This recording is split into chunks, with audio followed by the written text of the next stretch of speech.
मित्रों नमस्कार, मैं हूं राकेश कुमार। आप देख रहे हैं मत अभिमत। मित्रों, ऐसा लगता है जैसे आंदोलन का, हड़ताल का मौसम आ गया है। हर जगह हड़ताल और हर विभाग में हड़ताल। स्थितियां यही कुछ देखने को मिल रही हैं। देखिए कितना महत्वपूर्ण है डायल 112, 112 डायल नंबर कितना आवश्यक है। और उसके भी जो कर्मी हैं, ड्राइवर हैं, वो सारे लोग 2 दिन के हड़ताल पर चले गए हैं और यह जो सेवा है वो पटना में पूरी तरह ठप हो गया है।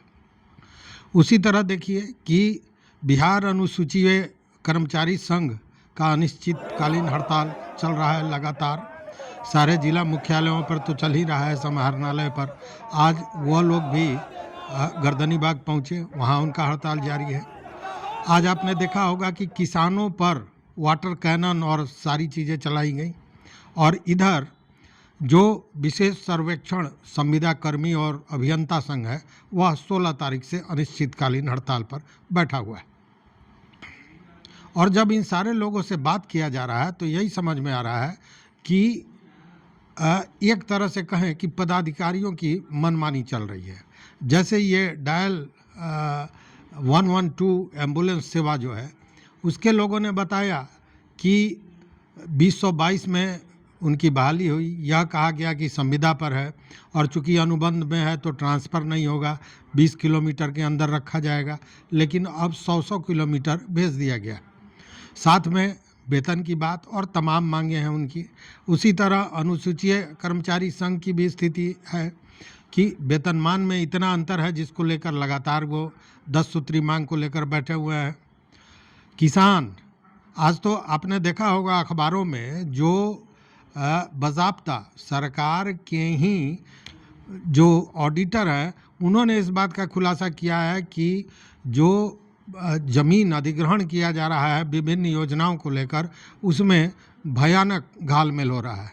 और उसमें बाज़ाब्ते जो ऑडिट रिपोर्ट है इसमें दिया गया है कि किसानों के 100 करोड़ से ज़्यादा रुपए नहीं दिए गए हैं, किसानों को नहीं दिया गया है। मतलब कि कम आंक कर ज़मीन को दिया जा रहा है, मतलब लूट मची हुई है, आप यही समझिए। और ये लूट के पैसे कहाँ जा रहे हैं तो आप रोज़ देख रहे हैं कि किस तरह पदाधिकारियों के यहाँ पैसे का पहाड़ मिल रहा है। पदाधिकारी पैसे को जला रहे हैं, यह स्थितियाँ सामने आई। आज भी बेतिया में मत्स्य पदाधिकारी पकड़े गए, महिला दरोगा पकड़ी गई है। तो ये लगातार जारी है, मतलब कि ये जो पदाधिकारी हैं उनकी मनमानी जारी है। अब देखिए आज यह जो विशेष सर्वेक्षण संविदा कर्मी और अभियंता संघ है, इनका हड़ताल लगातार जारी है और लगातार मजबूत हो रहा है। सबसे बड़ी बात यह है कि लगातार मजबूत हो रहा है। आज भी इनकी संख्या और दिनों की संख्या से ज़्यादा थी, जबकि विभाग द्वारा आज जो अल्टीमेटम दिया गया था उसके बाद विभाग को संभवतः यह लगा होगा कि ये सारे लोग भाग जाएंगे, वापस हो जाएंगे, अपने जगह पे चले जाएंगे, लेकिन ऐसा हुआ नहीं। चूँकि पिछले दिनों आपने देखा होगा जो राजस्व एवं भूमि सुधार विभाग के सचिव हैं जय सिंह, उन्होंने कहा कि 25 तारीख से संविदा इन लोगों का निरस्त किया जाएगा, क्योंकि ये गलत मांग कर रहे हैं। जो नियमावली बनी थी उसी नियमावली के आधार पर सारी चीज़ें हो रही है और इनको नियमित नहीं किया जा सकता है। उनके कहने का लब्बल-लुआब यही था। लेकिन बावजूद इसके कि संविदा चली भी जाए तो कोई अंतर नहीं पड़ता है, लेकिन हम अपनी जायज़ मांगों को लेकर डटे रहेंगे और इसी पूरे एक आत्मविश्वास के साथ ये सारे कर्मी जुटे हुए हैं। जबकि जो जय सिंह ने कहा था, जो सचिव हैं, उन्होंने जो कहा था उसकी कार्रवाई शुरू हो गई। आज 20 संविदा कर्मियों की संविदा को निरस्त कर दिया गया, समाप्त कर दिया गया। लेकिन इसका असर क्या हुआ ये समझिए। विभाग को, जैसा मैंने कहा कि यह संभवतः लगा होगा कि जब कुछ लोगों का संविदा निरस्त करेंगे तो सारे लोग वापस चले जाएंगे, लेकिन सारे लोग वापस नहीं जाएंगे। जो इसमें शामिल नहीं थे वह भी वापस गर्दनीबाग पहुंच गए हैं और भीड़ की स्थिति आप देख रहे हैं कि क्या बनी हुई है।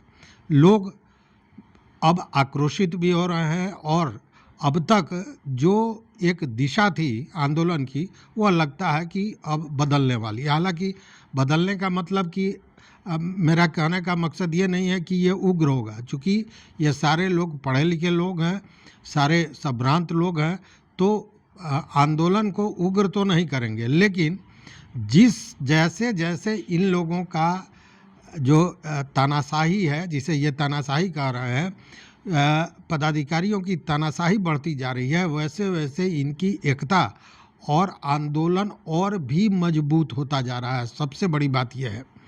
और दूसरी ओर जब सरकार के तरफ से, विभाग के तरफ से कोई सुनवाई नहीं हुई, तो संघ ने बज़ाब्ते कई नेताओं को अपना ज्ञापन दिया है, अपनी जो बात है वो बताई है, जिसमें जदयू के वरिष्ठ नेता और सांसद ललन सिंह को उन्होंने अपनी मांग पत्र को दिया। दूसरी ओर जो उप मुख्यमंत्री हैं विजय कुमार सिन्हा, उनसे संघ के लोग मिले, उनको अपना स्मार पत्र दिया।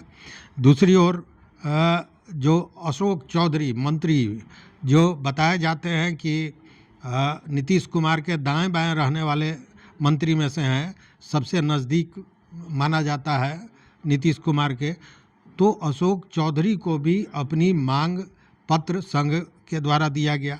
उसके अतिरिक्त भी कई लोग हैं, लेकिन उसमें एक केंद्रीय मंत्री चिराग पासवान भी हैं, जो लोजपा रामविलास के सर्वे शर्मा है। तो इन सारे लोगों को, उसके अलावा भी कई नेताओं को दिया है लोगों ने अपनी बात। जब यह समझ में आया लोगों को कि जो विभाग है, जो पदाधिकारी है, जो लोग नीतीश कुमार और इनके इर्द गिर्द रहने वाले लोग हैं, वो हमारी बात को वहाँ तक नहीं पहुँचने दे रहे हैं, तब संघ ने ये नया कदम उठाया और सारे लोगों को अलग अलग स्मार पत्र दिया है, अपना मांग पत्र दिया है। लेकिन जैसे ही यह जानकारी मिली आंदोलनकारियों को, हड़तालियों को, कि 20 लोगों के संविदा को निरस्त कर दिया गया है, वैसे ही इन लोगों का जो जुनून है वो और भी मजबूत हो गया और उन्होंने और भी मजबूती से आंदोलन को आगे बढ़ाने की मंशा जताई, कसम खाई। और इसको लेकर बाज़ाब्ता संघ द्वारा एक पत्र भी जारी किया गया है। यह पत्र आप देख रहे होंगे, मैं इसको पढ़ के चाहूँगा सुनाना। पत्रांक 96 दिनांक 25/8/2025 यह संघ द्वारा जारी किया गया है अपने सदस्यों के लिए। महत्वपूर्ण सूचना करके यह दिया गया है। क्या लिखा गया है सो देखिए कि संघ सदैव अपने सभी सदस्यों के अधिकार, सम्मान और सेवा सुरक्षा की रक्षा हेतु प्रतिबद्ध रहा है तथा हर परिस्थिति में संगठन अपने साथियों के साथ सहानुभूति एवं मजबूती से खड़ा रहा है। यही भावना हमारी एकता की असली ताकत है, जो कठिन समय में हम सबको जोड़कर रखती है। उल्लेखनीय है कि आज दिनांक 25 अगस्त को विभाग द्वारा बड़े पैमाने पर विशेष सर्वेक्षण कर्मियों का सेवा समाप्त टर्मिनेशन किया जा रहा है। संघ इसका घोर भर्त्सना और निंदा करती है। संघ सभी सर्वेक्षण कर्मी से अपील करती है कि इस परिस्थिति में किसी भी कर्मी को विचलित होने की आवश्यकता नहीं है, बल्कि यह समय सभी कर्मी को एकजुटता दिखाने की है। हम सभी एकजुट होकर विभाग के इस घिनौने और तानाशाही कृत्य का मुकाबला करेंगे। संघ सभी कर्मी के हित में रक्षा के लिए प्रतिबद्ध है। किसी भी साथी को चिंता करने की आवश्यकता नहीं है। संघ हर परिस्थिति में आपके साथ है। साथियों, इतिहास गवाह है कि जब जब हक और न्याय की लड़ाई लड़ी गई है, तब तब संघर्ष के रास्ते पर कठिनाइयां आई हैं।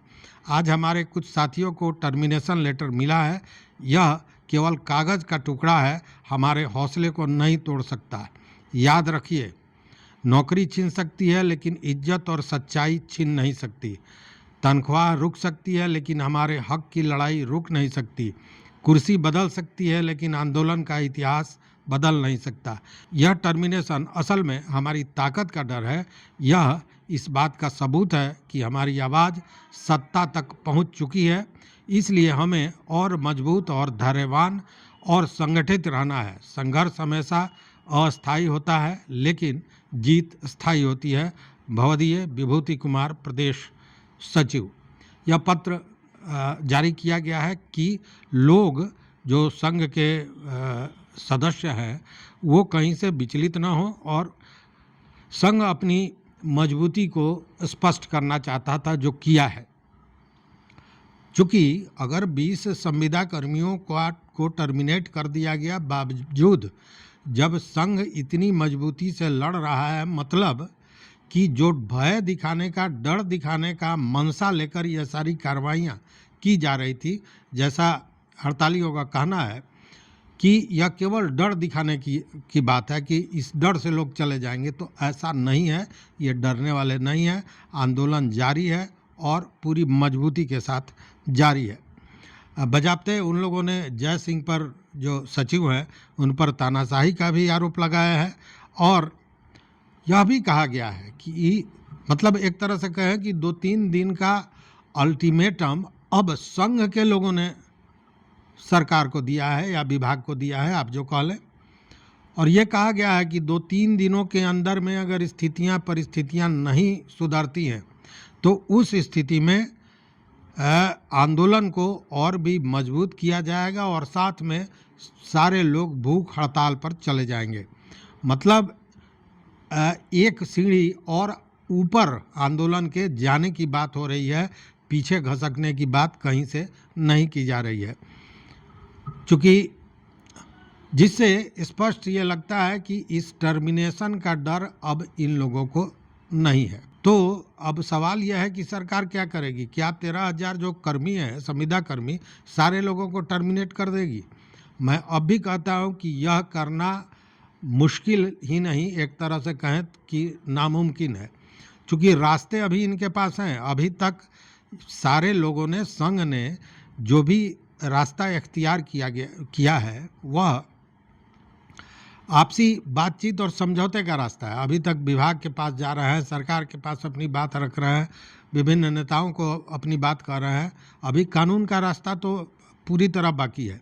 दूसरी बात कि अगर सरकार सारे लोगों को टर्मिनेट कर ही देगी तो आप समझ रहे हैं कि भद्द पिट जाएगी सरकार की। चुनाव का समय है, 13,000 परिवार का मैटर होता है। 13,000 लोग अगर चाहें 10-10 लोग को भी करें तो 13 लाख लोगों को प्रभावित कर सकते हैं।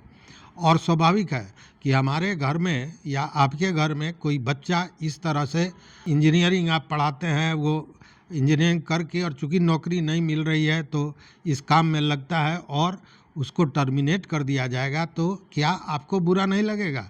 कोई ज़रूरी नहीं है कि आप उसके माँ बाप ही हों, बावजूद आप भी इस बात का खंडन करेंगे, भर्त्सना करेंगे, निंदा करेंगे। स्थितियाँ वहीं बनती जा रही है। तो मित्रों, अब देखने वाली बात है कि आने वाले 2-3 दिनों में क्या होता है। क्या सरकार या विभाग की आंखें खुलती हैं, वो बैठकर समझौता कर कोई रास्ता निकालता है, या फिर यह आंदोलन आगे बढ़ता है। तो इस वीडियो में बस इतना ही। देखते रहिए मत अभिमत। मित्रों, चैनल पर नए हो तो सब्सक्राइब कीजिए, लाइक कीजिए, दोस्तों के साथ शेयर कीजिए और अपना विचार जरूर दीजिए। बहुत बहुत धन्यवाद। कोटिशः आभार।